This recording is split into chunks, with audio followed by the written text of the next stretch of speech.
नमस्कार दोस्तों, स्वागत है आप सभी का आपके अपने चैनल द रिटेल इन्वेस्टर में। बात करूंगा यहाँ पे मैं गाइस कल कल क्या गिरावट और सीवियर होगी, क्योंकि कल मतलब आने वाला कल दोस्तों, यानी फ्राइडे को और बीता हुआ कल यानी कि दोस्तों वेंसडे को मैंने जो वीडियो बनाया था रात को, उसमें मैंने कहा था 17,600 इसके आसपास इस स्टॉक को ट्रेड करना चाहिए, क्योंकि ये इसके पास बहुत ही बड़ा कह लीजिए एक सपोर्ट का काम करेगा। क्योंकि देखिए 17,800 तो बहुत ज़्यादा दिख ही रहा था कि टूटेगा, क्योंकि SGX निफ्टी हो गया, नैस्डैक हो गया, सब चीज़ें बहुत ही ज़्यादा भयंकर गिरावट को इशारा कर रही थी। और कल हुआ भी ऐसा ही, आज हुआ भी ऐसा ही। मॉर्निंग में जब बाजार खुले तो उतनी बड़ी गिरावट नहीं दिखाए थे, लेकिन क्लोज होते होते स्टॉक लगभग 1% की गिरावट दिखा दिए दोस्तों। और आज भी अगर आप देखेंगे, यानी कि आज अगर आप विदेशी बाजारों में देखेंगे, यानी यूएस और यूरोपियन बाजार, वो बहुत ही ज्यादा आप कह सकते हैं गिरावट का और इशारा कर रहे हैं।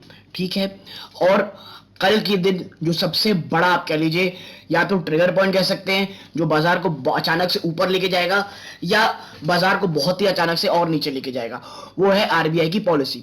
कल है दोस्तों पॉलिसी का दिन, तो सभी चीजों में एक एक करके आराम से हम क्या करेंगे दोस्तों, एनालिसिस करेंगे। प्लीज वीडियो को अंत तक देखिएगा।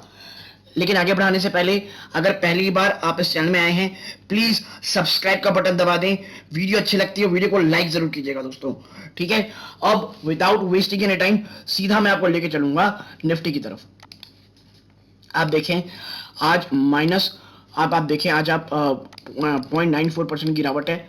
ठीक है, आज ये पॉजिटिविटी मुझे दिख रही है, आप कह लीजिए सेंटिमेंट के रूप में। सिर्फ एक चीज, वो है ये जो है ना, आपको याद होगा ये जो लाइन है $100 प्रति बैरल, ये क्रूड ऑयल था, ये इसे तोड़ दिया दोस्तों आज इसने। आज ये 99 पॉइंट समथिंग में ट्रेड कर रहा है, यानी कि $100 को इसने तोड़ दिया है।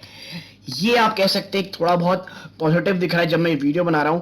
अब ये नहीं पता कल सुबह होते तो शायद वो बाउंस कर जाए, लेकिन हाँ, एक बार एक बहुत ही तगड़े रेजिस्टेंस को उसने तोड़ करके ऑन द क्लोजिंग बेसिस बंद हुआ है ये स्टॉक दोस्तों। ठीक है, देखिए लगातार आप देख रहे होंगे कंटिन्यूस बेसिस पे इंडिया में क्रूड ऑयल के जो दाम है वो बढ़ते ही चले जा रहे हैं। ठीक है, और अब प्रॉब्लम ये हो रही है, इन्फ्लेशन जो बढ़ने का डर सता रहा था वो और बहुत तेजी से बढ़ रहा है दोस्तों। ठीक है, और देखिए अभी नियर टर्म में अब देखिए 17,600 तो है ही इसके लिए, बहुत ही नियर टर्म में अगर सपोर्ट देखेंगे निफ्टी का, लेकिन उसके बाद है 17,500। ये अगर तोड़ करके ऑन द क्लोजिंग बेसिस आप बताऊं मार्केट अगर बंद हो जाता है तो दोस्तों थोड़ा आप कह सकते हैं कि ये एक प्रॉब्लम सिनेरियो करेगा। ठीक है, मैं ऐसा इसलिए कह रहा हूं क्योंकि गिरावट अभी कह ले सकते हैं कि 17,500 तक ये सपोर्ट बना के रखा है। अगर ये टूटेगा ऑन द क्लोजिंग बेसिस, फिर सीधा सीधा आपके पास सपोर्ट है 17,000 आप कह सकते हैं 350 का, और फिर जो हमेशा से तोड़ नहीं पा रहा है निचले स्तरों पे, वो है 17,000 से लेकर के 17,100। और ये रेंज दोस्तों मैंने आपको पता है बहुत बार कही है, निचले स्तरों में 17,000, ऊपरी सब 17,500। लेकिन हुआ क्या, जब 17,500 के आसपास गया, HDFC की न्यूज निकल के आ गई कि HDFC भाई मर्जर होने वाला है, और उसको ताकत दी पूरे बाजार ने। बैंक निफ्टी को बहुत ही जबरदस्त तरीके से ऊपर स्तरों पे ले गया, और उसके बाद दोस्तों जब वो 17,050 को तोड़ा, 17,017 आप कह सकते हैं कि उसके बाद सीधा 18,000 के आसपास निफ्टी गया। वहां थोड़ा बहुत एक दिन सस्टेन किया, एक दिन मतलब ऑन द क्लोजिंग बेसिस बंद हुआ, फिर वहां से जो गिरावट शुरू हुई, लगातार दूसरा सेशन था निफ्टी का जो गिरावट दिखा रहा है। देखिए भारतीय बाजारों में बहुत सारी प्रॉब्लम्स हो रही हैं। पहला तो आपको बताया मैंने, कल आरबीआई पॉलिसी है जो कि निफ्टी से ज्यादा बैंक निफ्टी में, ठीक है, वहां पे आप कह सकते हैं बैंक निफ्टी में एक बहुत ही ज्यादा प्रेशर बना के रखे हुए। ठीक है, और आप देखिए जो मैं आपके साथ अभी जब वीडियो बना रहा हूं लगभग 9:20 हुआ है, आप देखिए जो SGX निफ्टी है, ठीक है, SGX निफ्टी है, वो लगभग 45 पॉइंट का नेगेटिव दिखा रहा है, अभी 45 पॉइंट नेगेटिव दिखा रहा है, जो कि आप कह सकते हैं फ्लैटिश है। लेकिन प्रॉब्लम ये है कि जो यूएस के बाजार हैं वो लगभग 1%, बल्कि मैं एग्जैक्टली कहूं तो 0.87% गिरावट दिखा रहे हैं। यूरोप के बाजार अगर आप देखेंगे, जर्मनी के बाजार, वो लगभग 0.53% गिरावट है, यानी एक कह सकते हैं आप एक आधा परसेंट की गिरावट है। और जो यूके के बाजार है वो भी गिरावट दिखा रहे हैं लगभग 0.59 की, ठीक है। यानी आप कह सकते हैं वैश्विक बाजार काफी वीक है दोस्तों, और एसजीएक्स निफ्टी भी। और जो रुपी है, भारतीय रुपी है, वो भी आप कह सकते हैं कि काफी प्रेशर में है और टूट करके बंद हुआ है दोस्तों, ठीक है। जब मैं वीडियो बना रहा हूं लगभग 75 रुपए 75 रुपीज 96 पैसे के आसपास ट्रेड कर रहा है, और अब 76 के आसपास 76 का जो लेवल है इसे तोड़ने की तैयारी कर रहा है। और देखिए ये हो इसी रहा है ना, क्योंकि हम जब खरीदारी करें ना क्रूड ऑयल की, इतना ज्यादा हमें कह लीजिए यूएस डॉलर खरीदना पड़ रहा है, और जो हमारी करेंसी है वो लगातार वीक होती चली जाएगी अगर यूएस डॉलर ऐसे आप अगर ब्रेंट क्रूड इतना ही ऊपर आया और हमें खरीदारी करनी पड़ी, ठीक है। और देखिए अब जो यहाँ पे नेक्स्ट ट्रिगर पॉइंट हमारे लिए भी है कि यूएस फेड की मीटिंग में क्या निकल के आता है, ठीक है। ये भारत की आरबीआई पॉलिसी प्लस यूएस की फेड मीटिंग में क्या होता है।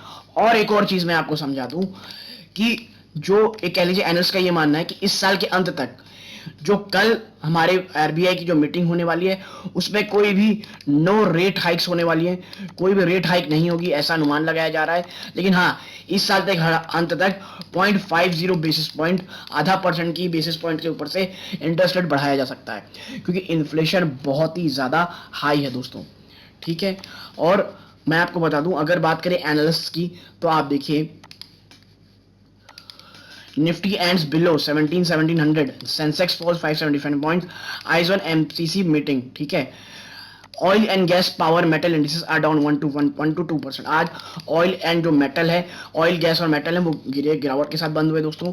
अगर आप देखिए रिसर्च रेलिगेयर ग्रोकिंग के अजीत मिश्रा का कहना है that market continued to slide for the third straight session owing to weak global clues, ठीक है। after the Febble start the benchmark recouped a loss in the middle, however selling pressure in the latter half again, ठीक है भाई। जब आज बाजार बंद हुए तो आखिरी के जो सेकंड हाफ थे वहां पे आप देखेंगे कि एक बड़ी गिरावट शुरू हुई थी दोस्तों, ठीक है। most sectors indices ended in the red where oil and gas, consumer durable metal were among the top losers, ठीक है। अब मार्केट की सिनेरियो क्या है भैया, market will remain volatile on Friday as participant would react to the outcome of MPC meeting. वही जो हमारे यहाँ जो आरबीआई की मीटिंग होने वाली, मॉनेटरी पॉलिसी की मीटिंग होने वाली है, we expect MPC to maintain the status को, ठीक है। मैंने भी आपसे कहा है कि एमपीसी ये कह रही है कि जिस तरह का स्टेटस है वो अभी भी रहेगा, कोई भी रेट हाइक नहीं किया जाएगा, ठीक है। However commentary on inflation and growth would be actively tracked. जो ये इंटरेस्ट रेट ऊपर नीचे ज्यादा दोस्तों, जो आरबीआई है, जो मॉनेटरी पॉलिसी वाले हैं, वो इन्फ्लेशन यानी महंगाई और ग्रोथ ट्रेजेक्ट्री को लेकर क्या कहते हैं। अगर थोड़े भी वो कंसर्न जताते हैं इन्फ्लेशन और ट्रेजेक्ट्री को लेकर के, बाजार बहुत ही ज्यादा बुरी कदर रिएक्ट करेगा दोस्तों, ठीक है। ये बात आप ध्यान रखिएगा।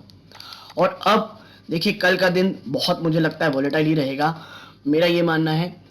आरबीआई की पॉलिसी कैसे रहेगी ये नहीं पता, बाजार मुझे लगता है कुछ अलग ही प्रकार का रिएक्ट करने वाला है, ठीक है।